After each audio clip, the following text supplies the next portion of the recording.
সালাম রসুল পাক সাল্লাল্লাহু আলাইহি সাল্লামের উপর, যারা সাহাবের উপর, পাঞ্জাতনের উপর, কুল আম্বিয়া আলাইহিস সালামের উপর, বারো ইমামের উপর, খাজাগুনের উপর, আদম আলাইহিস সালাম থেকে এই পর্যন্ত যত মুসলমান নরনারী গুজরে গেছেন সকলের উপর। আসসালামু আলাইকুম ওয়া রাহমাতুল্লাহি ওয়া বারাকাতুহু। প্রিয় অপুলেন্ট পরিবারের ভাই বোন, হিতাকাঙ্ক্ষী, অপুলেন্ট পরিবারের পক্ষ থেকে আমি হাকিম ডাক্তার মোহাম্মদ মুস্তাফিজুর রহমান আন্তরিক শুভেচ্ছা ও অভিনন্দন, শুকরিয়া আদায় করছি আল্লাহ পাকের দরবারে। আল্লাহ পাক এক মহৎ পেশায় মানবতার সেবা করার সুযোগ দিয়েছেন, তাই আমি আপনাদেরকে বিনীত অনুরোধ করব, আজকের যে আলোচনার গুরুত্বপূর্ণ বেসিক ট্রেনিং, আল্লাহ পাক যদি আমার জবান দিয়ে কিছু বলার তৌফিক দেন তাইলে আমি সুন্দর করে হয়তো বলতে পারবো, আর আল্লাহ পাক যদি আপনাদেরকে শোনার তৌফিক দেন তাইলে আপনারা শুনতে পারবেন। তাই বিনীত অনুরোধ করছি আপনারা মনোযোগ সহকারে আলোচনাগুলা শোনার জন্য বিনীত অনুরোধ করছি, কারণ আলোচনা যদি মনোযোগ সহকারে শোনা না হয় তাইলে কিন্তু আলোচনা বোঝা যাবে না। অপুলেন্ট পরিবারের পক্ষ থেকে এই যে আলোচনা, এই যে সেমিনার, এই যে কথোপকথন, এটা একটা মহৎ উদ্যোগ, একটা মহৎ কাজ, যেই কাজের মাধ্যমে মানবতার কল্যাণ, স্বাস্থ্য সেবা নিশ্চিত এবং বেকারত্ব দূরীকরণের মতো একটা মহা কাজ এই প্ল্যাটফর্মের মাধ্যমে সম্পাদিত হচ্ছে এবং এটাকে আরো সুদূর প্রসারী, যুগ উপযোগী এবং কল্যাণকর করার জন্য ট্রেনিং এর কোনো বিকল্প নেই। কারণ পৃথিবীতে যে কোনো জাতি, যে কোনো গোত্র, যে কোনো বংশ, যে কোনো কর্ম বলেন না কেন, ট্রেনিং ব্যতি রেখে, ট্রেনিং মানে কি? প্রশিক্ষণ। কিসের প্রশিক্ষণ? এটা জ্ঞানের প্রশিক্ষণ, জ্ঞান অর্জন করা। আল্লাহ পাক বলেন, কোরআন পাকে আল্লাহ বলছেন আল্লাহু আলিমুন, আল্লাহ বলতেছেন আমি একমাত্র জ্ঞানী। এই আয়াতের ব্যাখ্যা করতে যে আল্লাহ রাসূল এই আয়াতের ব্যাখ্যা করেন, কালা রাসূলুল্লাহি সাল্লাল্লাহু আলাইহি ওয়াসাল্লাম আল ইলমু ইলমান ফাল ইলমু সাবিতুন ফিল কলবি ফাযাকাহু যাতুল লিবাদিহি। আল্লাহ নবী এটাকে ব্যাখ্যা করেন যে এই ইলমটাকে, এই জ্ঞানটাকে দুই অংশ বিভক্ত করা হয়েছে। একটাকে বলা হচ্ছে জবানি ইলম, যেটা বই পুস্তক পড়ে, কিতাবাদি পড়ে, আলোচনার মাধ্যমে, ট্রেনিং এর মাধ্যমে যেই জ্ঞানটা অর্জন করা হয়, এই জ্ঞানটাকে বাহ্যিক জ্ঞান বলা হয়, পঞ্চেন্দ্রিয়ের জ্ঞান বলা হয়। পঞ্চেন্দ্রিয় চক্ষু, কর্ণ, নাসিকা, ত্বক, এই পাঁচটা যে ইন্দ্রিয়, এই ইন্দ্রিয় লব্ধ যে জ্ঞান, এই জ্ঞানকে বলা হয়। আর এই জ্ঞান অর্জনের জন্য এই যে প্রশিক্ষণ, ট্রেনিং, যাই বলেন না কেন, হাদিসের ভাষায় এটাকে, এই জ্ঞানটাকে বলা হয়েছে, আল্লাহ রাসূল বলেন কালা রাসূলুল্লাহ সাল্লাল্লাহু আলাইহি ওয়াসাল্লাম ইত্তাকু ফারাসাতুল মুমিনিনা ফাইন্নাহু লা ইয়ানজুরু বিনুরিল্লাহ। কালা রাসূলুল্লাহ সাল্লাল্লাহু আলাইহি ওয়াসাল্লাম, আল্লাহ রাসূল বলেন তালাবুল ইলমি ফারিদাতুন আলা কুল্লি মুসলিমিন ওয়াল মুসলিমাত। প্রত্যেক মুসলমান নরনারীর জন্য জ্ঞান অর্জন করা ফরজ। তাহলে এই যে বাহ্যিক জ্ঞান কেন ফরজ? আমরা অপুলেন্ট পরিবারের আমরা যারা এখানে এই সেমিনার, এই ট্রেনিং, এই প্রশিক্ষণে যে আমরা অংশগ্রহণ করেছি, এখানে বেসিক ট্রেনিং নিয়ে আলোচনা করার প্রারম্ভে আমি যে আলোচনা দিয়ে শুরু করেছি, এই আলোচনার যে হেডলাইন, আলোচনার যে পয়েন্ট, এই পয়েন্টের নাম হচ্ছে জ্ঞান অর্জন, নলেজ। নলেজ প্রথমত হচ্ছে জ্ঞান, নলেজ, জ্ঞানই শক্তি, নলেজ ইজ পাওয়ার। এই শুধু জ্ঞান নিয়ে কথা বলতে বলে অনেক বলা যাবে কোরআন হাদিসের আলোকে। তো দেখেন, পৃথিবীতে যারা জ্ঞান অর্জন করেছে, এই জ্ঞানের মাধ্যমে জ্ঞানের ধারা প্রকাশ করেছে, বই পুস্তক কিতাবের মধ্যে লিপিবদ্ধ করেছে, এই যে ট্রেনিং, এই যে আলোচনা, এই সেমিনার, এই জ্ঞানের যে অংশগুলা, এই জ্ঞানগুলা শিক্ষার জন্য গুরুত্ব দেওয়া কত জরুরি, এই জন্যই বলছি। কারণ এই যে আমরা অপুলেন্ট ইন্টারন্যাশনাল প্রাইভেট লিমিটেড, আন্তর্জাতিক মানসম্পন্ন, অতুলনীয়, ভেষজ 100% অর্গানিক, ভেষজ গুণ সম্পন্ন উপাদানে তৈরি, যেটা মানবতার কল্যাণে বিশেষ গুরুত্ব অবদান রাখছে, এইটুক কি আমাদের বোঝার দরকার, জ্ঞান অর্জনের দরকার। এই জন্য ইউনানি, আয়ুর্বেদিক এবং হার্বাল পণ্যের সম্পর্কে সাধারণ জ্ঞান আমাদের প্রয়োজন। এই জ্ঞান আলোচনা করতে যে কিছু কথা বলার প্রয়োজন, যেহেতু আমরা অপুলেন্ট পরিবারের ন্যাচারাল নিয়ে আমি নাম্বার পয়েন্ট একটা, আমি এখানে 21টা পয়েন্ট নোট করেছি, তবে 21টা না, হয়তো সব আলোচনা করা সম্ভব হবে না। যেটা মূল জ্ঞান, এই জ্ঞান আলোচনা করতে যে আমাদের প্রথমেই অপুলেন্টের এই যে আমরা ভেষজ পণ্য, এই যে চিকিৎসা সেবা, প্রথমে একটা ধারণা, আমি এই চিকিৎসা সেবাটা আসলে কি, কিভাবে হচ্ছে, প্রাথমিক কিছু ধারণা আমাদের প্রয়োজন।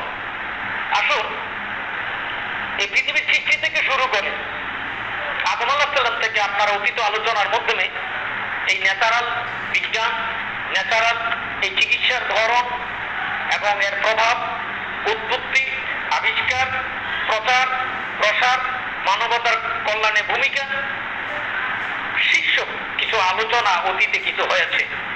তা ওইদিকে আমি যাব না, তারপরও প্রাথমিক কিছু কথা আমাদের বলতে হয়। এই আদি যুগ থেকে এই ন্যাচারালের এই চিকিৎসা জ্ঞান আল্লাহ নবী রাসূলদেরকে দিয়েছেন। নবী রাসূলের মাধ্যমে পরবর্তীতে এই জ্ঞান, এই ভেষজ জ্ঞান, এই ন্যাচারাল জ্ঞান, রোগ মুক্তির জ্ঞান মানবতার কল্যাণে আল্লাহ পাক দান করেছেন। এটা রাসূল পাক সাল্লাল্লাহু আলাইহি সাল্লামের আমলে পূর্ণতা লাভ করে। পরবর্তীতে ওলি আল্লাহগণের মাধ্যমে এটা প্রচার প্রসার যুগ যুগ, শত শত বছর ধরে চলছে, এমনকি হাজার হাজার বছর ধরে চলছে এবং এটা চলমান। এরপরে ইউরোপ কান্ট্রিতে এই চিকিৎসা বিজ্ঞান, এই ন্যাচারাল বিজ্ঞান আসার পর এখানে কেমিক্যালের কিছু প্রবর্তন শুরু হলো। আর এই প্রবর্তনের মধ্য দিয়ে শুরু হলো এলোপ্যাথিক চিকিৎসা। পার্থক্য বোঝা প্রয়োজন। এলোপ্যাথিক চিকিৎসার মূল যে বিষয়টুকু, সে বিষয়টা হচ্ছে এর উপাদান হচ্ছে কেমিক্যাল। আপনাদেরকে স্পষ্ট জ্ঞান অর্জন করতে হবে, মনে রাখতে হবে। আপনি আমি যদি নিজে না বুঝি, তার জন্য কিভাবে বলবে? এলোপ্যাথিক যে ওষুধ আর ন্যাচারাল ওষুধের মধ্যে পার্থক্য কি? বিশেষ পার্থক্য। এলোপ্যাথিক ওষুধ কেমিক্যাল, এর প্রত্যেকটা ওষুধ কেমিক্যাল সমৃদ্ধ, কেমিক্যাল দিয়েই ওষুধ তৈরি করা হয়।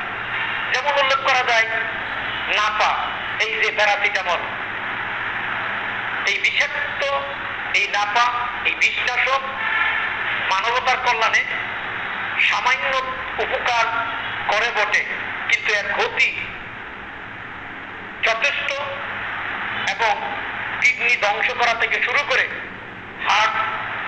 হার্টের সমস্যা, স্কিনের সমস্যা, চোখের সমস্যা, ব্রেনের সমস্যা, বিভিন্ন রকমের জটিল সমস্যা আক্রান্ত হয়। তো এই কথা বলছিলাম, এর পরবর্তীতে এটাকে গবেষণা করে আবিষ্কার করে জার্মানিতে 250 বছর আগে ডাক্তার স্যামুয়েল হ্যানিম্যান। তখন এই এলোপ্যাথিক চিকিৎসা, অপচিকিৎসা, এলোপ্যাথিক চিকিৎসা মানবতার কল্যাণে বিরূপ প্রতিক্রিয়ার সৃষ্টি হয়। তিনি একজন জার্মানিতে বিশিষ্ট একজন চিকিৎসক হওয়ার পরও তিনি পরবর্তীতে হোমিওপ্যাথিকের প্রচলন করেন। সমসাময়িক 1973 সালে এবং একটা ন্যাচারালের মধ্যে লবণের, এই যে আমাদের সিএমডি কিন্তু আগে আলোচনা শুনেছেন, যেখানে একটা লবণের সমাহার, লবণের গুরুত্ব। 200 বছর আগে ডাক্তার সুসুলার, যিনি একজন জার্মানি বিজ্ঞানী, তিনি লবণ নিয়ে গবেষণা করে লবণের আবিষ্কার করেছিলেন। 12টা ওষুধ তিনি আবিষ্কার করেছিলেন এবং 1973 সালে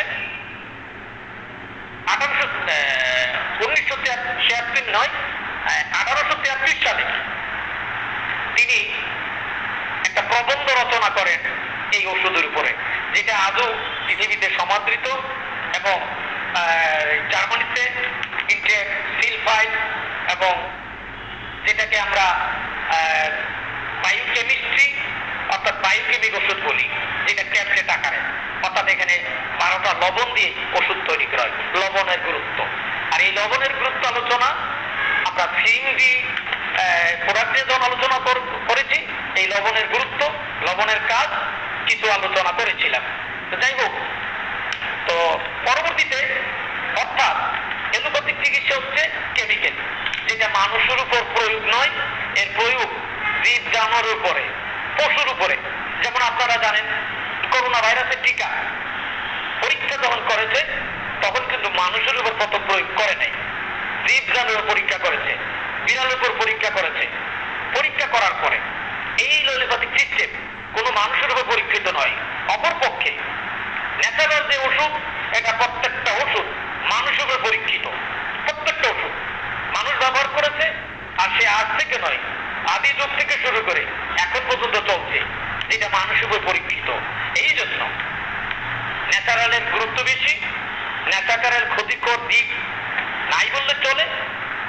তবে একটা কথা মনে রাখতে হবে, অতিরিক্ত ব্যবহার, অতিরিক্ত মাত্রাতিরিক্ত, যেটার মাত্রা, যেটা ডোজ নির্ধারণ করা হয়, এই ডোজের বেশি ব্যবহার করা, এটাই অতিরিক্ত ক্ষতিকর। কারণ ওষুধের একটা প্রতিক্রিয়া আছে, যেখানে প্রতিক্রিয়া নাই সেটা কোনো ওষুধ নয়। প্রতিক্রিয়া যেখানে আছে সেখানে ক্রিয়া আছে, তারই নাম ওষুধ। তো যাই হোক, আমাদের সর্বপ্রথম এই যে আমাদের জানা উচিত যে আসলে এলোপ্যাথিক চিকিৎসা কেমন, হোমিও চিকিৎসা কেমন, আপনার এই যে ইউনানি আয়ুর্বেদিক ন্যাচারাল চিকিৎসা কেমন, হার্বাল চিকিৎসা কেমন। তো যাই হোক, তাহলে আমাদের প্রথমেই জ্ঞান অর্জন করা প্রয়োজন ইউনানি আয়ুর্বেদিক সম্পর্কে, এবং তুলনামূলক কিছু জ্ঞান যখন আমরা অর্জন করব, তখন আমরা নিজে বুঝতে এবং অপরকে বোঝাইতে সহজ হবে। এই জ্ঞান অর্জন করার পরপরই আমাদের কিন্তু কি করতে হবে, স্বপ্ন, ড্রিম এবং গোল সেট আপ করতে হবে। আমরা যে কাজ করছি, জ্ঞান অর্জন করার পর আমাদেরকে একটা স্বপ্ন দেখতে হবে। আর এই স্বপ্ন কি? এই স্বপ্ন নিয়ে অর্থাৎ পরিকল্পনা করতে হবে, তার মানে নিয়ত করতে হবে। আরবি ভাষায়, কোরআন হাদিসের ভাষায় বলতে গেলে এই পরিকল্পনা নিয়ে আল্লাহ রাসূল বলেন, ইন্নামাল আমালু বিন্নিয়াত, নিয়ত অনুযায়ী আমল বিচার করা হবে। অর্থাৎ নিয়ত করতে হবে। অর্থাৎ যখন নামাজ পড়বেন আপনি, নিয়ত ছাড়া কি নামাজ হবে? নামাজ কিন্তু হবে না, নিয়ত লাগবে, অর্থাৎ পরিকল্পনা লাগবে। তাহলে এই যে স্বপ্ন, এটাই স্বপ্ন, এটাই ড্রিম, এটাকে গোল সেট আপ করতে হবে। আপনি কি করবেন? আপনি 5 ওয়াক্ত নামাজ পড়বেন, এটা কি পরিকল্পনা? এটা একটা গোল না? আমি সকালে উঠবো, ফজর নামাজ পড়বো, জোহরে এই টাইমে এই পড়বো, দুপুরবেলা আমি 2টার পরে ভাত খাবো, বিকালে চা খাবো, এগুলো কি সেট আপ করা না নাকি? 100% সেট আপ করা। বিনা সেট আপে সফলতা কাজ করা অসম্ভব, সম্ভব নয়। এই জন্য নলেজের পরপরই আমাদেরকে ড্রিম এবং গোল সেট আপ করতে হবে। এই গোল সেট আপটা এটা বিস্তারিত না, সংক্ষেপে বলছি। এটা হলো আপনার ইচ্ছা। যেমন আপনি যদি বলেন, আমাদের রাশেদ ভাই আলোচনা করেছে আইকন, আপনি যদি আইকন হতে ইচ্ছা করেন তাহলে আপনি গোল সেট আপ তো আইকনের মতো করবেন। আপনি যদি সিপিএস হওয়ার ইচ্ছা করেন তাহলে তো আপনার পরিকল্পনা সিপিএস এর মতো করবেন। আপনি যদি অ্যাডভাইজার হতে চান আপনি তো অ্যাডভাইজার মতো পরিকল্পনা করবেন। আপনি যদি আপনার সদস্য হতে চান তাহলে পরিকল্পনা তো আপনার সদস্যের মতন হবে। অলওয়েজ মনে রাখতে হবে পজিটিভ মনোভাব, পজিটিভ ধারণা মানুষকে পজিটিভের দিকে নিয়ে যায়। এটা কিন্তু কোনো গল্প নয়, বাস্তব এবং সত্য। এর কারণ হচ্ছে পজিটিভের উপর আল্লাহর রহমত নাজিল হয়। আপনি যদি পরিকল্পনা করেন আমি সফল হব, প্রচেষ্টা করলেন, রহমত কোথা থেকে নাজিল হবে? আল্লাহর পক্ষ থেকে আপনার আমার উপর রহমত নাজিল হবে। এখন পরিকল্পনাই করলাম না, বিনা পরিকল্পনা চললাম, রহমত কোথায় থেকে আসবে? রহমত আসার তো সুযোগই নাই, পাত্র নাই। আপনি কার কাছে চান না, না চাইলে কি করে পাবেন বলেন? আপনারা জানেন মাও দুধ দেয় না বাচ্চা যদি না কাঁদে। কি দেয়? দেয় না। কিন্তু বাচ্চা যখন কাঁদে তখন মা কিন্তু দৌড়ে দেয় দুধ দেয়। অপরপক্ষে মা দুধ দেয় আরেকভাবে দুধ দেয়। মায়ের দুধের ওজন ভার যখন বুকে ব্যথা হয় তখন এটা অপসারণের জন্য গাইকে দুধ দেয়, তাছাড়া কিন্তু দেয় না। বুঝছেন? ন্যাচারালি বাচ্চা যখন কাঁদে তখনই মা দুধ দেয়। এখন আপনার এই গোল সেট আপ না করলে কাজ বৃথা। এটা হলো নৌকা, আপনি সাগরের মধ্যে নৌকায় উঠলেন কিন্তু নৌকার মধ্যে কোনো বইটা নাই, নৌকা ছেড়ে দিলেন, কোথায় যে নৌকা যাবে এর কোনো ঠিক ঠিকানে নেই। এইভাবে কিন্তু নৌকায় মাথায় যেতে পারবে না, কোথায় যাবে ঠিক ঠিকানি নাই। এই জন্য অলওয়েজ ড্রিম এবং গোল সেট আপ করতে হবে।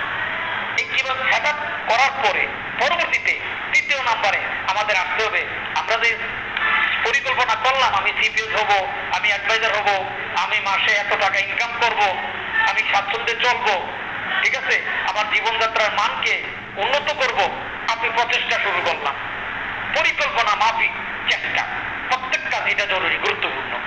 তারপর এই জন্য কি করতে হবে? এবার একটা গ্যাস লিস্ট আমাকে তৈরি করতে হবে। গ্যাস লিস্ট তৈরি করবো, কিভাবে করবো, সিস্টেম কি, এটা বোঝার প্রয়োজন। গ্যাস লিস্ট তৈরি করার জন্য সর্বপ্রথম নিজে পরিবার বলতে আপনার ভাই, আপন ভাই, বোন, এরা তো আপনার কথা সহজে বুঝবে, সহযোগিতা করতে চাবে। যে আপনার বোনকে যদি বলেন যে আপু আমি তো এটা কাজ করতেছি, আন্তর্জাতিক মানসম্পন্ন open international private company limited, একটা ভালো কোম্পানি, ন্যাচারাল প্রোডাক্ট, গুণগত মান এবং 100% অর্গানিক প্রোডাক্ট, এখানে এত সুন্দর প্ল্যান আছে, পৃথিবীতে এরকমের সুন্দর আর কোথাও আমি দেখি নাই, আপু আমার পছন্দ হয়েছে। বলতো কি এত সুন্দর সুবর্ণ সুযোগ। তখন আপনি ছোট্ট করে আস্তে করে আপুরে বললেন যে আপু এমন এক system, natural product, 100% organic product, আমি যদি 5,000 টাকার পণ্য কিনি আমাকে 100% 5,000 টাকার পণ্য দিয়ে দেবে। তারপরে আমি কিন্তু এই টাকাটা আবার 16 মাসের মধ্যে আমি কিন্তু আবার ফেরত পাবো। কত সুবিধা না? এরপর আবার এখানে আবার ইনকামেরও সুযোগ আছে, মোর ইনকামের সুযোগ আছে। তা আপু তুমি একটা প্যাকেজ নাও, তোমার সুস্বাস্থ্যের জন্য স্বাস্থ্যকে রক্ষা করো, আমারও একটু উপকার হইল। বলেন তো এটা যদি আগে তো লিস্ট করবেন, আপনি লিস্ট করার পরে এরপর আপনার আত্মীয় থেকে শুরু করতে হবে লিস্ট। আপনার যারা চিনেন আপনাকে, এখানে লিস্ট করলে আপনি সফল হবেন না। সফলতার জন্য নিজেদের মধ্যে আগে শুরু করতে হবে। ভাই বোন, আত্মীয় স্বজন, তাদেরকে, বন্ধু বান্ধব, একদম যে আপনার চোখের দিক তাকায়া না বলতে পারবে না, লিস্ট করার পরে আপনি কি করবেন? সিলেকশন করবেন।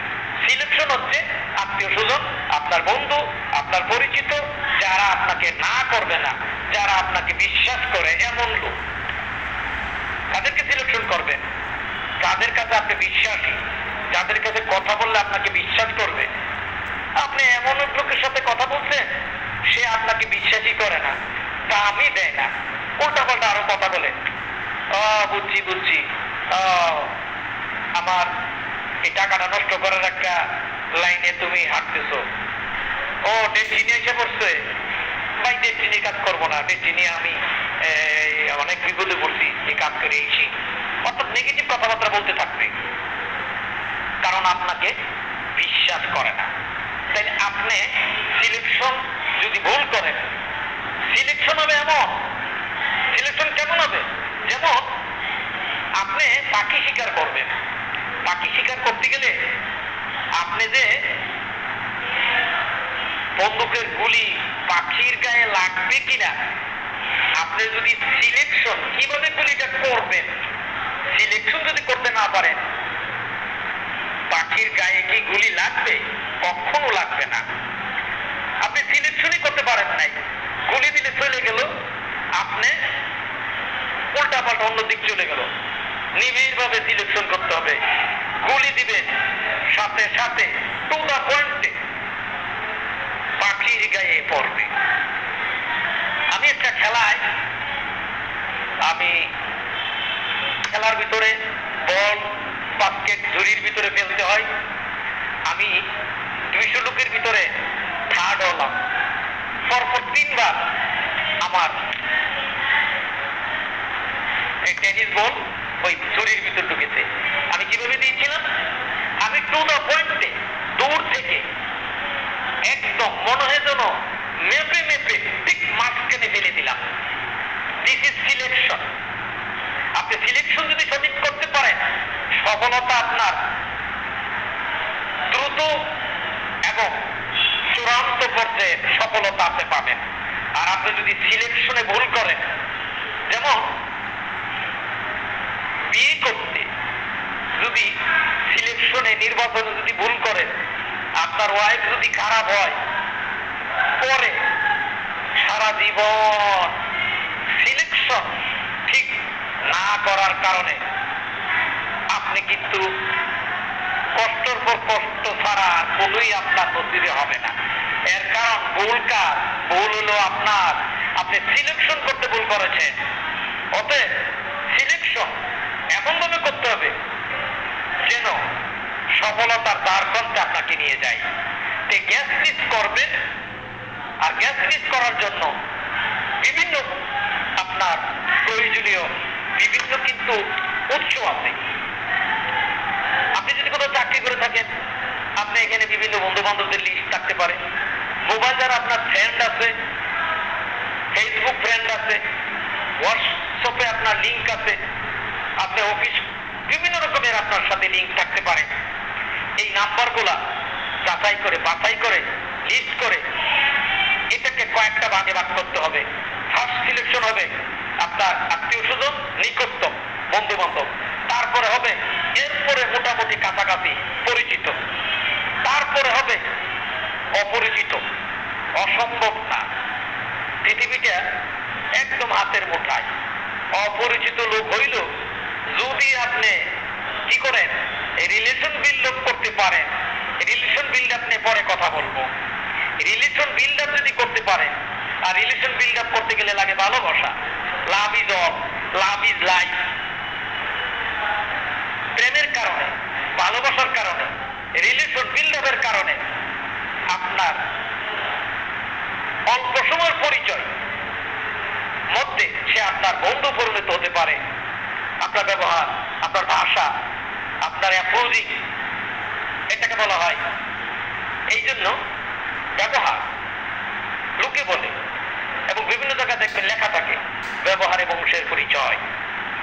এই যে ভালো ব্যবহার, আপনি আপনার জন্মই কোথায়, জন্ম হোক যথা তথা, কর্ম হোক ভালো, আপনার কর্মের কারণে, আপনার ব্যবহারের কারণে আপনার ভালোবাসা তৈরি হবে। আর ভালোবাসা তৈরি করার জন্য, রিলেশন বিল্ড আপ করার জন্য আপনাকে বিনয়ী, সুন্দরভাবে কথা বলা শিখতে হবে। আর এর জন্যই প্রশিক্ষণের প্রয়োজন, এই জন্য ট্রেনিং এর প্রয়োজন, এই জন্য সেমিনারে অংশগ্রহণ প্রয়োজন। আমি অহংকার, গৌরব, প্রশংসা আল্লাহ পাকের জন্য স্কিল ট্রেনিং করাইছি অনেকে। ধরেন আপনি ধৈর্য নাই, আপনি বিশেষ অধৈর্য, এই ধৈর্যের উপর ট্রেনিং আমি করাইছি। ধৈর্য, আপনি যদি ধৈর্য ধরার ক্ষমতা অর্জন করতে পারেন, দেখবেন আপনার সব কাজ সফল হবে। কারণ আল্লাহ বলছেন ইন্নাল্লাহা মা সাবিরিন। এই ভালো ব্যবহারের মধ্যে ধৈর্যটা হচ্ছে সর্বোত্তম ব্যবহার। ধৈর্য যার নাই, এই অধৈর্যশীল লোক দিয়ে কোন সফলতা অর্জন অসম্ভব, অসম্ভব। এই জন্য ধৈর্য এটা মহাগুণ, ধৈর্যের ফল অনেক সুন্দর হয়।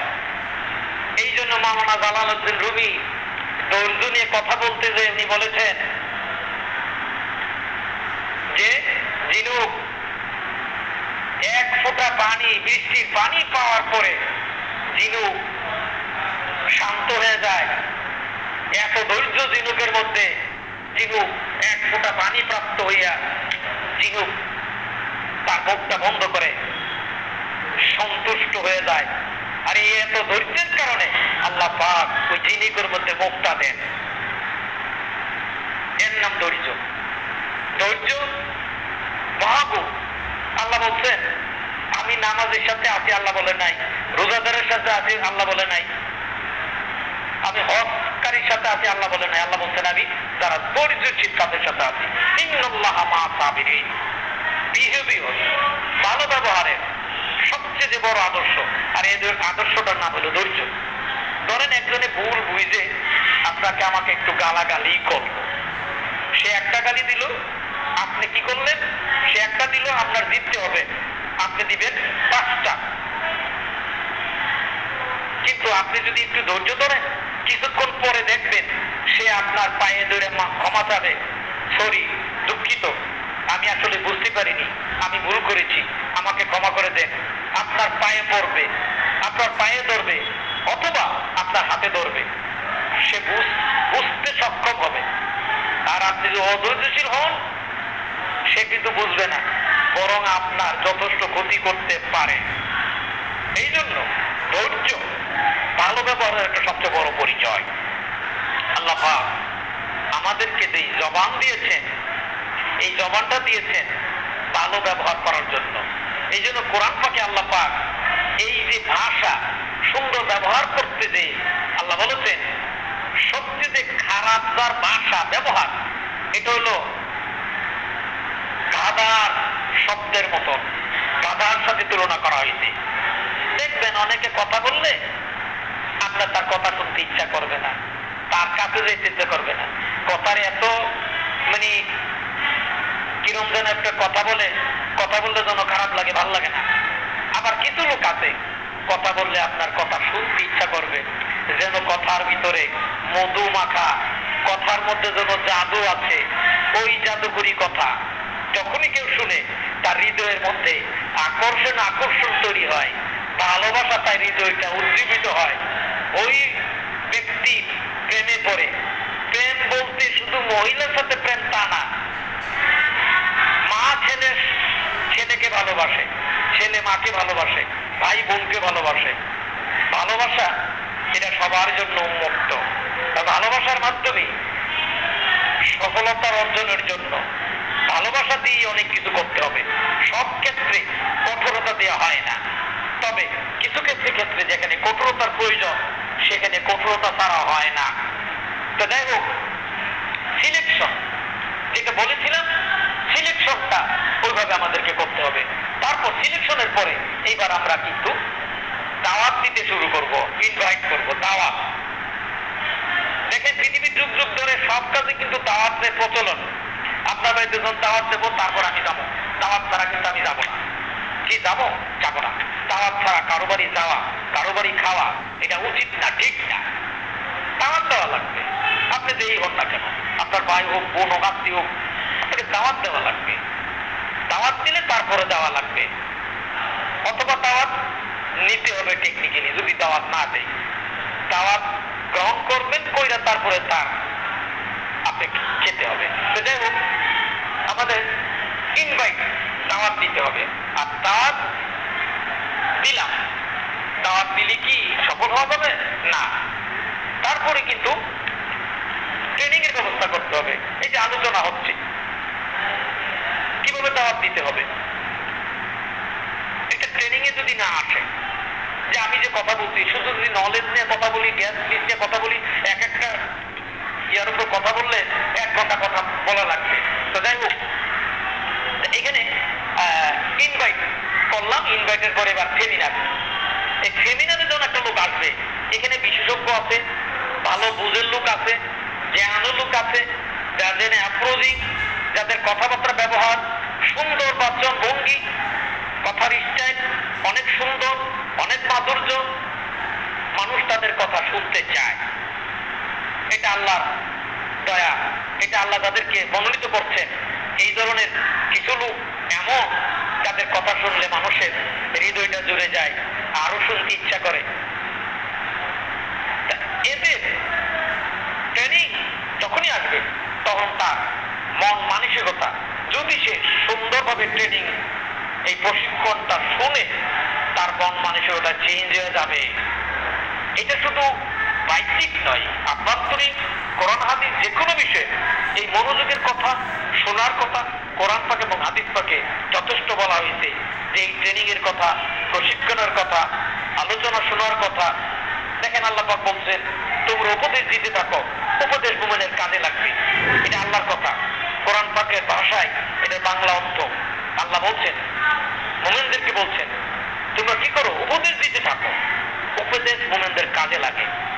এই আয়াতটি আমরা এটুকু শিখতে পারি যে আসলে আলোচনার মাধ্যমে, ধরেন আপনার মধ্যে অনেক প্রশ্ন থাকতে পারে, আপনি ভুল বুঝতে পারেন কোম্পানি সম্পর্কে, ব্যক্তি সম্পর্কে, প্রোডাক্ট সম্পর্কে। আপনি যখন আলোচনায় অংশগ্রহণ করবেন, ট্রেনিং এর মাধ্যমে, প্রশিক্ষণের মাধ্যমে, আপনি কিন্তু তখন বুঝতে পারবেন যে আসলে আপনি কি করবেন আর কিভাবে আপনি সফল হবেন। এটা ট্রেনিং এর কোনো বিকল্প নেই।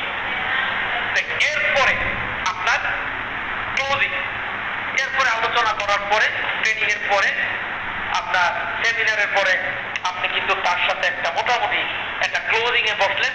অনেকে কিন্তু আলোচনার পরে শুনে তার ভালো লাগছে, অনেকে সিপিএস হবে, কেউ আইজন হবে, কেউ 5,000 টাকা প্রোডাক্ট নেবে। কিন্তু কখন নেবে? যখন সে বুঝতে পারলো। আর এই বুঝের নাম হচ্ছে তাকে এমন ভাবে মোটিভেশনাল হোক, তাকে ভালোবাসা দিয়ে হোক, তাকে এনি হোক সঠিক বুঝ। কারণ আপনাদের ট্রেনিং না থাকে, আপনি কথা বলতে পারবেন না, ভুল বলবেন। ভুল বললে জ্ঞানী লোক বুঝে ফেলাবে, এই লোক তো বাটপার, এই লোক তো আমার উল্টাপাল্টা বলতেছে, আমি তো বুলেটের বড় বড় লিডারের সাথে পরিচয় আছে, এই মুখে আমি চিনি। আর এই লোকরা বলতেছে এইসব পাইছে কোথায়, যে 5,000 টাকা দিলে 10,000 টাকার মাল দেবে, হ্যাঁ, এবং সাথে সাথে ইনকাম হবে। অর্থাৎ কিছু ভুল ইনফরমেশন আপনি দিয়ে দিলেন। কেন দিলেন? আপনি জানেন না, আপনার ট্রেনিং নাই, আপনার প্রশিক্ষণ নাই। বিনা প্রশিক্ষণে কাউকে দাওয়াত দেওয়া যাবে না, এতে হিতের বিপরীত হবে। ডেস্টিনির এই ভুল আলোচনার কারণে, ভুল বোঝানোর কারণে আজ ডেস্টিনির পরিণতি, মানুষকে ভুল বোঝাইতো, ভুল তথ্য দিত। এই ভুল তথ্য দেওয়া যথেষ্ট ক্ষতিকর, এক পর্যায়ে ধ্বংসের দ্বার প্রান্তে নিয়ে যায়। এই জন্য আপনি যখন কথা বলবেন, ক্লোজিং করার পরে আপনি একটা লোককে দাওয়াত দেবেন, বিনা ট্রেনিং এ, না বুঝতে আপনি দাওয়াত দেবেন না। আর এই জন্য বেসিক ট্রেনিং প্রয়োজন। বেসিক ট্রেনিং এর মাধ্যমে প্রাথমিক জ্ঞান অর্জন, কিভাবে সে কথা বলবে, কিভাবে সে সেমিনারে নিয়ে আসবে, কিভাবে সে ক্লোজিং করবে। এইবার মোটামুটি সে লাইনে চলে আসছে, এবার তাকে ফলো আপ রাখতে হবে। যেমন আমি দেখেছি ফলো আপ কাকে বলে, আমি উদাহরণ এই জন্য দেব, আমাদের ভিতরে লিডার আছে, আমি আমাদের লিডার শাওনের কথা আমি বলবো, তিনি কিন্তু দেখছি ফলো আপ, কি ধরনের ফলো আপ, এটাই ফলো আপ যে 9:30 থেকে রাত 11:30 পর্যন্ত একজন আলোচনা শুনছে, ট্রেনিং প্রশিক্ষণ শুনছে, তার একটা মন্তব্য আসলে সে কি বুঝছে কি না তার কাছে শোনা এবং সে এখান থেকে বেরিয়ে চলে গেল, এটা কিন্তু ফলো আপে রাখছেন তিনি, পরবর্তী কিন্তু তার খোঁজ খবর নিলেন, এরই না ফলো আপ। ফলো আপের মাধ্যমে যেটা অসম্ভব ছিল, যেটা ইনএক্টিভ ছিল, এই ফলো আপের মাধ্যমে ইনএক্টিভটা অ্যাক্টিভ হয়ে যায়। এবার আসুন ফলো আপের উদাহরণ দিতে যে আমি ইন্স্যুরেন্স কোম্পানির কথা একটু বলতে হয়, তাইলে বুঝতে সহজ হবে। আসুন, ইন্স্যুরেন্স কোম্পানি কিন্তু কি করে, কাগজ বিক্রি করে। এদের প্রোডাক্টের নাম কি? যারা জানেন ইন্স্যুরেন্স সম্পর্কে জানেন, আর যারা না জানেন তারাও জানেন, আজকে হয়তো জানবেন। তারা কি করে? ইন্স্যুরেন্স কোম্পানি কাগজ বিক্রি করে। কাগজ, আপনি টাকা দিলে একটা কাগজ দেয়, প্রোডাক্ট দেয় না, কিছু দেয় না। তাই তারা কি বিক্রি করতেছে না? কাগজ। হ্যাঁ, বন্যার সময় মানুষ কি করে? ভাত খেতে ভাত পায় না, হ্যাঁ, ভিক্ষা করে চলে অনেকে। এই পরিবেশেও ইন্স্যুরেন্স কোম্পানির লোকেরা কি ধরনের ট্রেনিং, কি ধরনের অ্যাপ্রোচিং শিখেছে, পকেটের টাকা কাগজ দিয়ে নিয়ে আসে। আর এখানে প্রোডাক্ট হচ্ছে একটা ন্যাচারাল পণ্য, যেটা 100% ন্যাচারাল প্রোডাক্ট। কেন আমরা পারবো না? নিশ্চয় আমরা প্রচেষ্টা করি না, আমরা বুঝি না। জিজ্ঞাসা করি, বুঝছেন? হ্যাঁ বুঝছি, আজকে ট্রেনিং এ যা আছে সব বুঝছি। যদি প্রশ্ন করা হয়, স্যার আসলে বুঝি নাই, আমি কিছু শুনি নাই স্যার, এমনই তো হয়। আসলে ট্রেনিং আলোচনা হয়েছে, মনোযোগ ছিল অন্যদিক, সে অন্য কাজ করেছে ট্রেনিং এর মধ্য থেকে, এদিকে তার মনোযোগ ছিল না, সে কিছুই বলতে পারে না। এই জন্য আমি যদি কোনো ট্রেনিং করাই বা কোনো সেমিনারে, কোনো ক্লাসে আলোচনা করি, আমি কিন্তু প্রশ্ন করি। কি প্রশ্ন করি? আসলে তার মনোযোগ আছে কি না, সে শুনছে কিনা। আমি আলোচনা করে গেলাম, সে কিছুই বলতে পারলো না, কিছুই শুনলো না, কিছুই বুঝলো না, অযথা সময় নষ্ট করার কি দরকার? যেটা বলতেছিলাম, ইন্স্যুরেন্স কোম্পানি একটা লিস্টের ফলো আপ করে, শুধু একদিন নয়, 1 বছর 2 বছর সাকসেস হওয়ার আগ পর্যন্ত ফলো আপ করতে থাকে। যেমন ফলো আপ করার রেজাল্ট হচ্ছে একসাথে হঠাৎ করে ওই লোকের মাধ্যমে 1 কোটি টাকার পলিসি হয়ে গেল। কেন হইল? 1 কোটি টাকা পলিসি হইলে বিশাল একটা বেনিফিট কিন্তু সে ওয়ান টাইম প্রথমবার পেয়ে যাবে। তার 1 বছরের সাধনা 1 কোটি টাকা যদি পলিসি হয়, বলেন তো বিশাল একটা অ্যামাউন্ট সে পেয়ে যাবে। তাহলে সে কিন্তু ফলো আপে রাখছে, মাঝে মাঝে খোঁজ খবর নেই। ফলো আপ কেমন? যেমন ধরুন এক ব্যক্তি ইন্স্যুরেন্স করবে না, কিন্তু ধরেন আত্মীয় বা পরিচিত ওই বাসায় গেল গরমের সময়, সে গরমের সময় কি নিয়ে গেল? আইসক্রিম নিয়ে গেল, 7 নিয়ে গেল 2 লিটার। সে কিন্তু খালি হাতে যেতে পারত। এখানে কিন্তু সে টাকাও ইনভেস্ট করছে। কি জন্য? এটা অনুপ্রেরণা, এটা ভালোবাসা, এটা আকর্ষণ, এটা অ্যাপ্রোচিং, এটা শক্তি। কারণ যে উপহার গ্রহণ করলো সে অন্তরটা দুর্বল হয়ে গেল। আপনি যদি কোনো মানুষকে আপ্যায়ন করেন, 1 কাপ চা পান করা, একটা মিষ্টি খাওয়া, দাম কম, কিন্তু এর প্রভাব অনেক বেশি, অনেক বেশি। আজও পর্যন্ত বরিশালের একজন, আমার স্মৃতিতে মনে পড়ে, তার নাম বিডিআর থেকে অবসরপ্রাপ্ত আমার এক ছাত্র। সে বলেছিল, স্যার 2011 সালের কথা, সে 2টা কলা আর 1টা পাউরুটি আজও পর্যন্ত ফোন দিলে বলে, বরিশাল উজিরপুর তার বাড়ি। সে বলে, স্যার আপনি ওই রুটির কথা আজও বলতে পারি না। দিস ইজ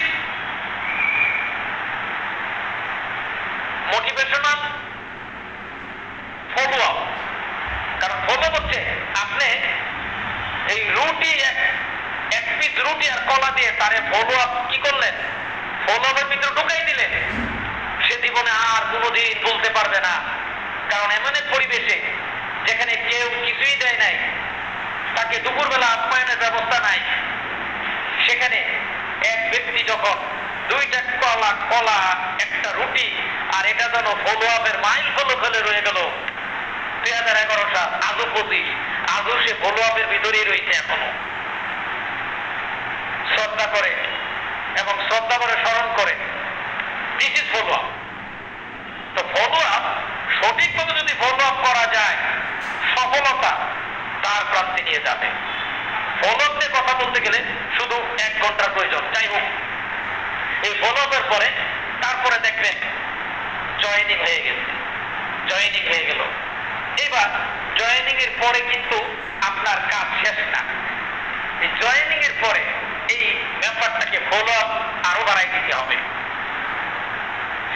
ফলো আপের মধ্য দিয়ে তাকে এস্টাবলিশ করতে হবে।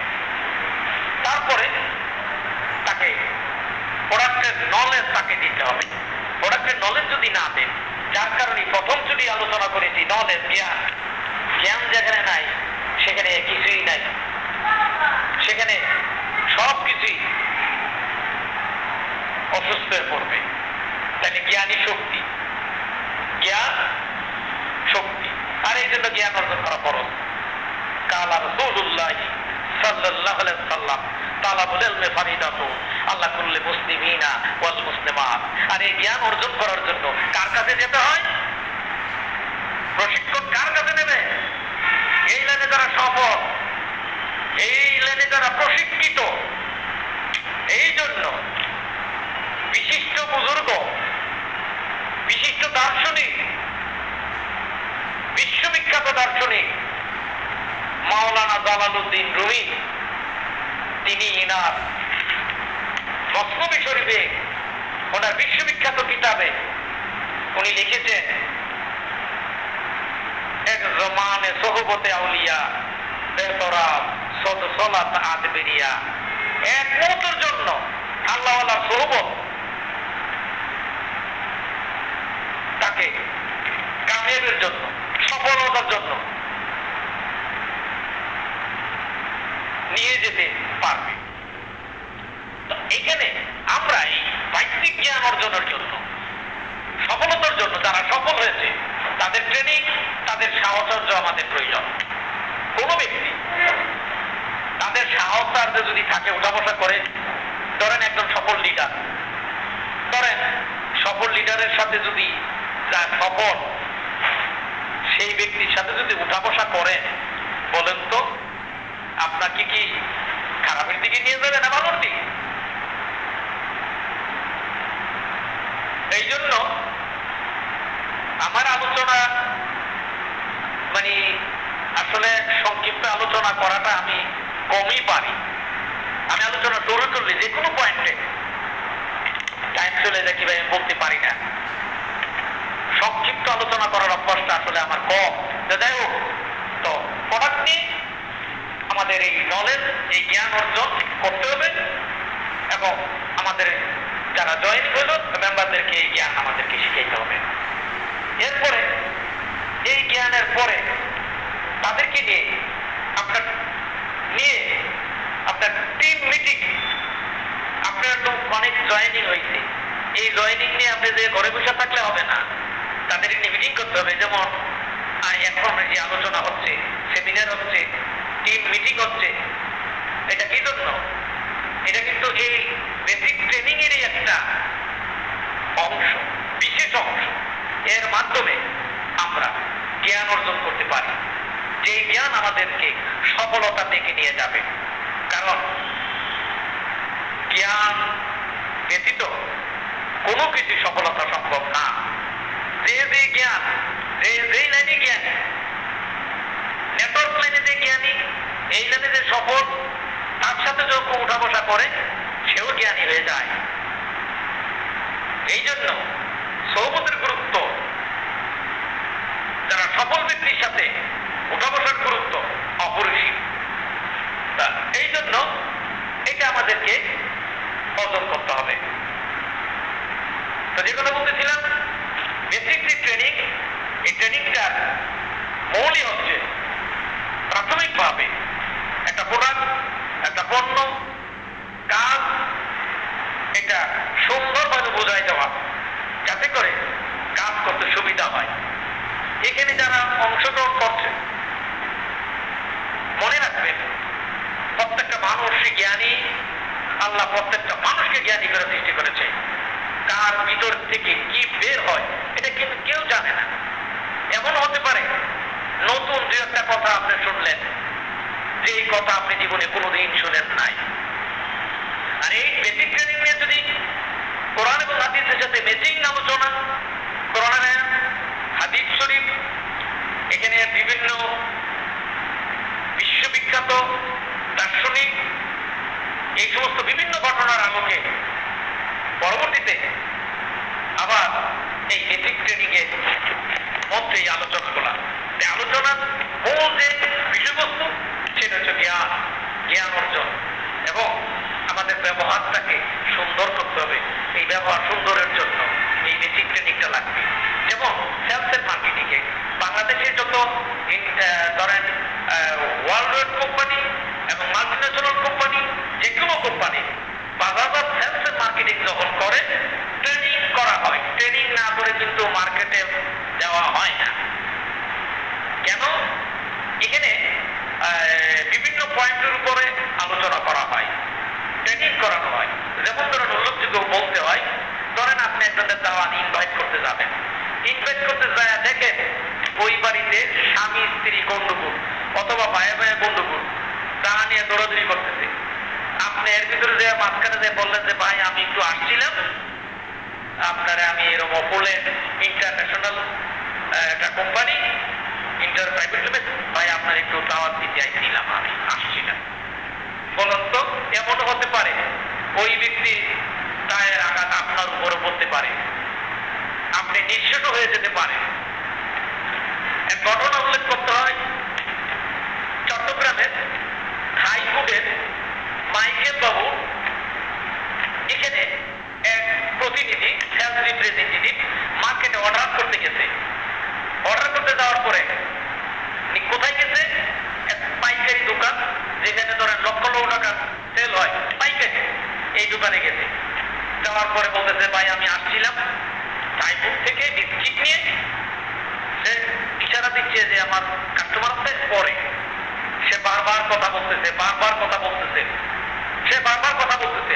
এক পর্যায়ে তাকে রশি দিয়ে বেঁধে রেখেছে। এটা কিন্তু বাস্তব ঘটনা, গল্প নয়। কি করেছে? রশি দিয়ে বেঁধে রেখেছে। কেন বেঁধে রেখেছে? পরে ঊর্ধ্বতন কর্মকর্তা আইসে তাকে নিয়ে যেতে হয়েছে, রশি দিয়ে তাকে বেঁধে রাখছে। কারণ কি? ট্রেনিং ছাড়া আসলে সে গেছিল, ট্রেনিং ছাড়া পণ্য নিয়ে সেলস করতে যাওয়ার কারণে তার এই সমস্যা হয়েছে।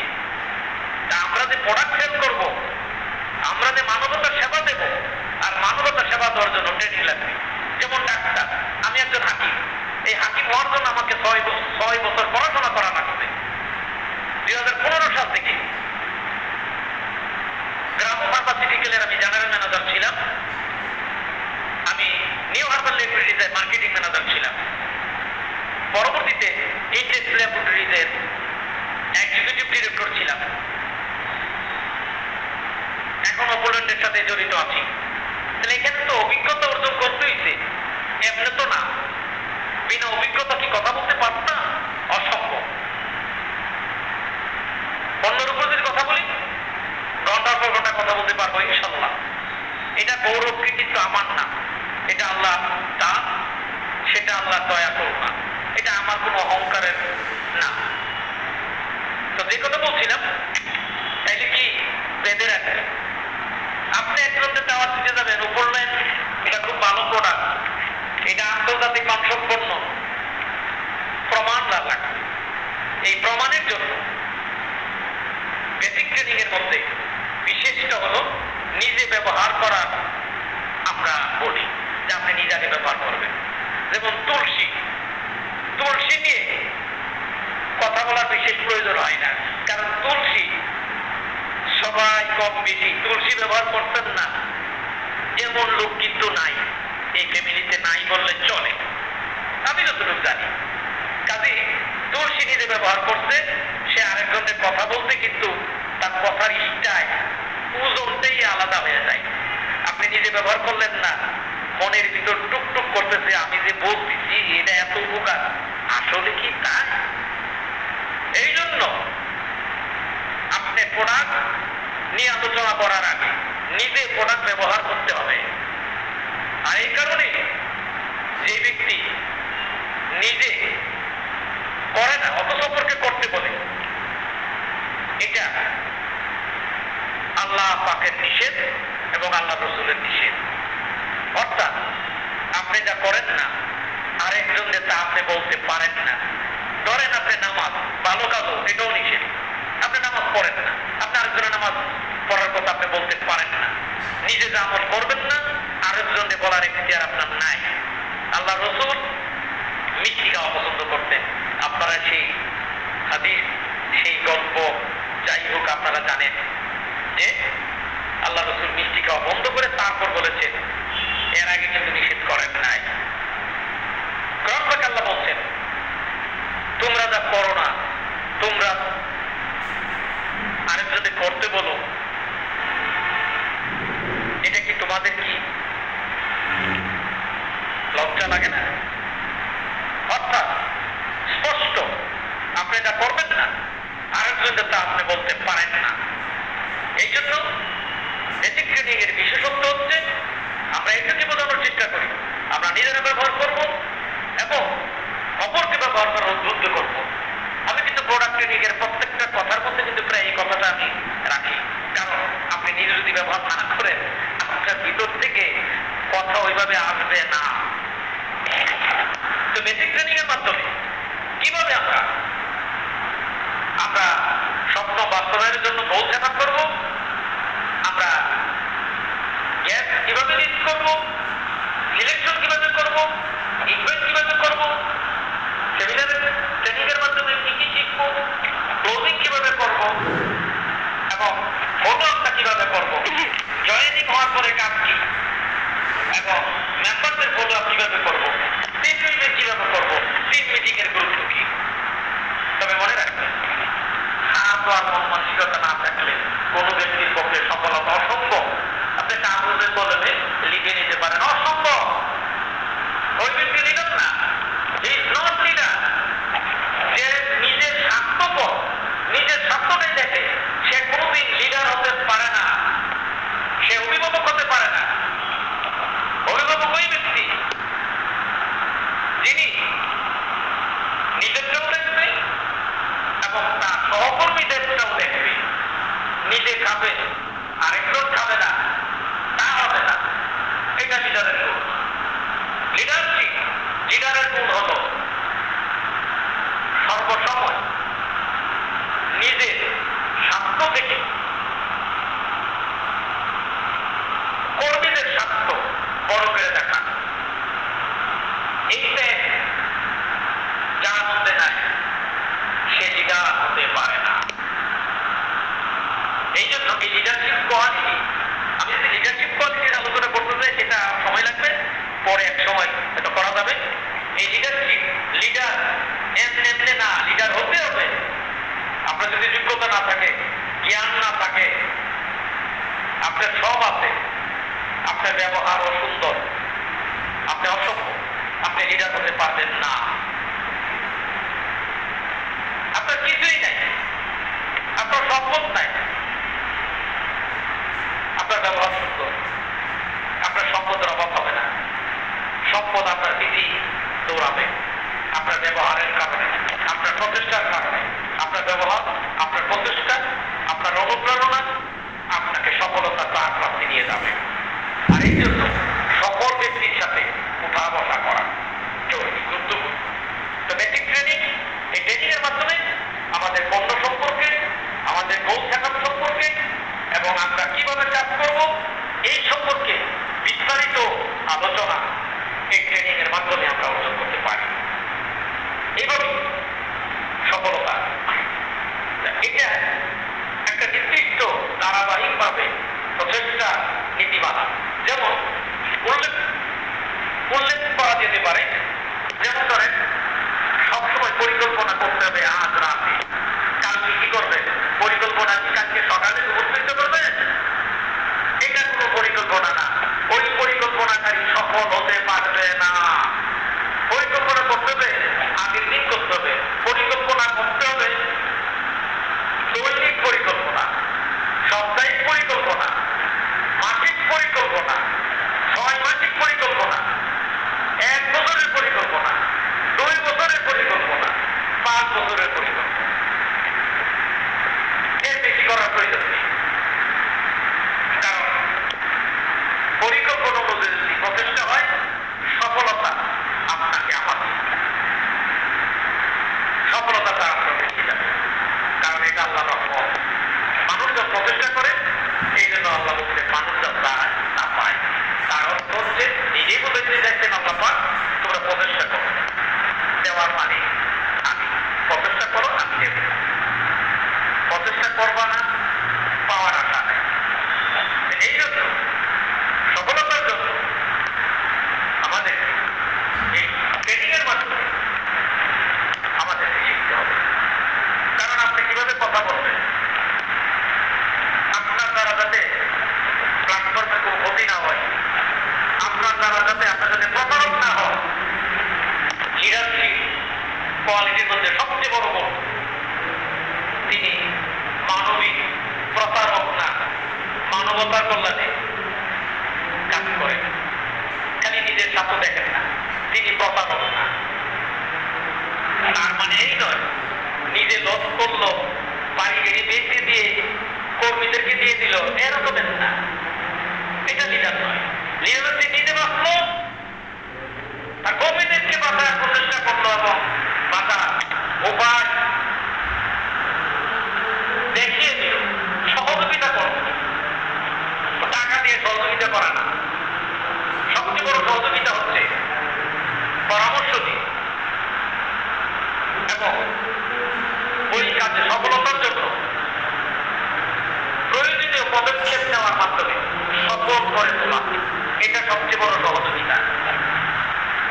দান করার চেয়ে কর্জ দেওয়া কল্যাণের কাজ। দান করলে এই লোকটা অলস হয়ে যাবে, এই লোকটা কাজ করতে চাবে না, তার হাত মুষ্টি বন্ধ হয়ে যাবে, তাকে করতে হাতা না, যে কর্জের মধ্যে ছোঁয়া পাবে। কর্জ দেওয়ার মধ্যে আল্লাহ আবার এখানে গাইডলাইন দিচ্ছে, অবকাশ দাও যদি তার সামর্থ্য না থাকে, সবাই দাও। আপনি দিলেন তো কর্জ, আপনি তো দান করতে পারতেন, দান করেন নাই, কর্জ দিলেন। একটা সম্পদ কিনে দিলেন প্রয়োজনে, একটা ব্যবসা করার পরিবেশ তৈরি করে দিলেন। আস্তে আস্তে প্রচেষ্টার মাধ্যমে সে সফল হয়ে গেল। উসিলা কাকে বলে? উসিলা মাইক্রো সফলতার জন্য একটা মাইক্রো কাজ। আর এই মাইক্রো হলো লিডার। আমলাই আমলাই করতে অভিভাবক, মুরব্বী, যিনি জ্ঞান, যিনি এই লাইনে সফল, যে লাইনে সফল, ওই মাধ্যম দিয়ে আমাদেরকে এই জ্ঞান অর্জন করতে হবে। তো তাই বলতেছিলাম, এই জন্য বেসিক ট্রেনিং নিয়ে যদি বিস্তারিত আলোচনা করতে চাই, আরো একদিন ইনশাল্লাহ করা যাবে। আমরা ট্রেনিং এর বিকল্প নেই। আমি বিনীত অনুরোধ করবো যারা ট্রেনিং এ অংশগ্রহণ করতে চান না, তারা আসলে ভুল করছে এবং সফলতা তাদের জন্য কঠিন হয়ে দাঁড়িয়ে। আমার নিজের জীবনে আমি কিন্তু যেখানে ট্রেনিং এর খবর পাই, দাওয়াত পাই, আমি সুযোগ পাইলে কিন্তু ট্রেনিং এ অংশগ্রহণ করি। কেন করি? কারণ প্রত্যেকটা মানুষই জ্ঞানী, এক একজনের কাছ থেকে এমনও নতুন নতুন তথ্য আসে যা আমার জানা ছিল না। এটা অসম্ভব। তো যাই হোক, সর্বসাকুল্যে আমি আলোচনার শেষের দিকে আমি চলে যাচ্ছি, কারণ অনেক সময় ধরে আলোচনা হলো যে আজকে যে ট্রেনিং এর মূল পর্ব ছিল বেসিক ট্রেনিং ফর ডেভেলপমেন্ট আপনার নেটওয়ার্ক মার্কেটিং এবং সফলতার জন্য এই ট্রেনিং এর কোনো বিকল্প নেই। এই জন্য আমরা সবাই ট্রেনিং উদ্বুদ্ধ করব সবাইকে, এবং এর যে লাভ ফলাফল আমরা নিজেরা ভোগ করব এবং অপর যাতে ভোগ করতে পারে, এটা বিকল্প নাই। আপনি একটা লোকের বোঝাইলে মানুষ বোঝে।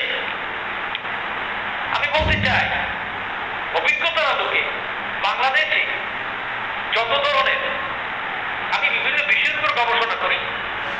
আমি নারীদের নিয়ে গবেষণা করা হচ্ছে যুগ যুগ ধরে, বিভিন্ন গবেষণার রিপোর্ট আছে। বেকারদের নিয়ে গবেষণার রিপোর্ট আছে আমার কাছে, বিভিন্ন রকমের বিভিন্ন কর্মসংস্থানের রিপোর্ট আছে, গবেষণা। এই গবেষণা কিন্তু পৃথিবীতে বিভিন্ন গবেষণার প্রতিষ্ঠান আছে। গবেষণা করার পরে সর্বশেষের যে রেজাল্ট, আর এই রেজাল্ট হচ্ছে রিলেশন বিল্ডার আর ভালোবাসা আর হলো মানবতা।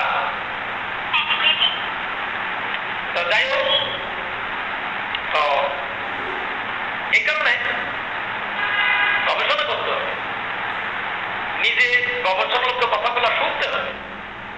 ট্রেনিং এ আসলে উপকার আছে। এখন আমি যদি অন্য অহংকার করি না, অন্য এমনও ট্রেনিং, আমি এক জায়গায় যদি ট্রেনিং করাই, আমাকে তো এই 1 ঘন্টা ট্রেনিং করালে আমাকে 10,000 টাকা দিত, কিন্তু সেখানে তো আমি যাই না, কারণ আমি পেশাদার ট্রেনার না। আমি ট্রেনিং ওইভাবে করার আমার সময় নাই, আমি করি না, ওটা আমার দ্বারা আমি করি না। আমি মানবতা কল্যাণে এবং বেকারত্ব দূরীকরণের জন্য, নিজের উন্নতি এবং দেশবাসীর উন্নতি হোক, বেকারত্ব দূর হোক, বিশেষ করে অপরাধের আমরা পরিবারে যারা আছি সবাই আমরা স্বাবলম্বী হই এবং আমাদের মাধ্যমে আমাদের ভাই বোন আত্মীয় তারা উপকৃত হোক সমাজ, উপকৃত হোক দেশ, দুর্বৃত্ত হোক বেকারত্ব। চাকরি বাংলাদেশে অভাব, আমি বলি কিসের অভাব? চাকরি। বাংলাদেশে কাজ করার লোক খুঁজে পাওয়া যাচ্ছে না। অভিজ্ঞতায় দেখা গেছে কাজ করার লোক বাংলাদেশে খুঁজে পাওয়া যায় না। কে বলেছে বাংলাদেশে কাজ নাই? বাংলাদেশে কাজের কোনো অভাবই নাই, কিন্তু কাজ করার লোক নাই। এর মূল কারণই হচ্ছে ট্রেনিং এর অভাব, বেসিক ট্রেনিং এর অভাব, বোঝার অভাব। বুঝ নাই, এই জন্য কিন্তু বেকার ঘুরে বেড়ায়, শিক্ষিত হয়ে ঘুরে বেড়ায়। এই শিক্ষিত হয়ে ট্রেনিং এর অভাবে বিকলাঙ্গ হয়ে আছে। কাজী শিক্ষিত সমাজকে একত্রিত করে, বেকারদেরকে একত্রিত করে, ট্রেনিং এর মাধ্যমে উজ্জীবিত করে বাংলাদেশে এই বেকারদেরকে দিয়ে সম্পদ তৈরি হবে তারাই। এটা অসম্ভব নয়, সম্ভব। বাংলাদেশের অপোনেন্ট ইনকাম প্রাইভেট লিমিটেড এমন একটা প্ল্যাটফর্ম, যে প্ল্যাটফর্মটা অত্যন্ত গুরুত্বপূর্ণ ভূমিকা রাখছে। ব্যতিক্রমী সিস্টেম, যেখানে স্বাস্থ্যসেবা, মানবতার সেবায়, বেকারত্ব দূরীকরণের জন্য যথেষ্ট ভূমিকা রাখছে। আর এই পরিকল্পনা যদি বাস্তবায়ন হয়, বাংলাদেশের প্রতি বেকারের হার কমে যাবে। কারণ আল্লাহ পাক মানুষকে সৃষ্টি করেছে, তার রিজিকও সৃষ্টি করেছে। আর এই জন্য আল্লাহ পাক কোরআন পাকে বলেছেন, তোমরা কি করো? সন্তান শিরু বিলাতি, তোমরা জমিনে ছড়ায় পড়ো। ফজর নামাজের পরে জমিনে ছড়ায় পড়ো। কি জন্য? রিজিকের তালাশে। রিজিক তালাশ করার কথা বলা হয়েছে হালাল রুজির জন্য। রহমত বরকত এটা আল্লাহই দেবে। তো যাই হোক, এই জন্য কোনো বিকল্প নেই। আর এই প্রচেষ্টা যদি অব্যাহত থাকে তবে সবচেয়ে বড় কথা পরিকল্পনা অনুযায়ী কাজ করতে হবে। তাহলে দেখবেন সফলতার সৌন্দর্য খুব শীঘ্রই তাড়াতাড়ি আপনার আমার তার প্রান্তে অপেক্ষা করছে। শুধু সফলতা অর্জনের দেখার পালা। আর এর জন্য পরিকল্পনা মাফিক নিয়মিত কাজ করতে হবে, আমল ঠিক করতে হবে। আমল বলতে আজকে করলাম আর করলাম না, এটা কোন আমল বলে না, এটাকে কোন পরিকল্পনা বলে না। পরিকল্পনা হচ্ছে ক্রমান্বয়ে উন্নত দিক যাবে। কাজ আমি নিয়ে নির্ধারিত গতিতে আমার কাজ আমি করতে থাকবো। আজকে করলাম আর আরেকদিন করলাম না, এক সপ্তাহের মধ্যে আর কোনো খবর নাই, একে আমল বলে না। আমল হচ্ছে যদিও হোক ছোট, প্রতিনিয়ত ওই কাজটা ওই সময় করা হয়, এর নাম হচ্ছে আমল। যাই হোক, আল্লাহ পাক আমাদেরকে জ্ঞান দান করুন, আল্লাহর মনোনীত পথে আমাদেরকে পরিচালিত করুন। হালাল রুজির মাধ্যমে আমরা নিজেদেরকে স্বাবলম্বী করতে পারি। আল্লাহ পাক আমাদেরকে তৌফিক দান করুন। তো আমি আলোচনা এখানেই শেষ করতে চাচ্ছি। আমাল ইল্লাল বালাগ।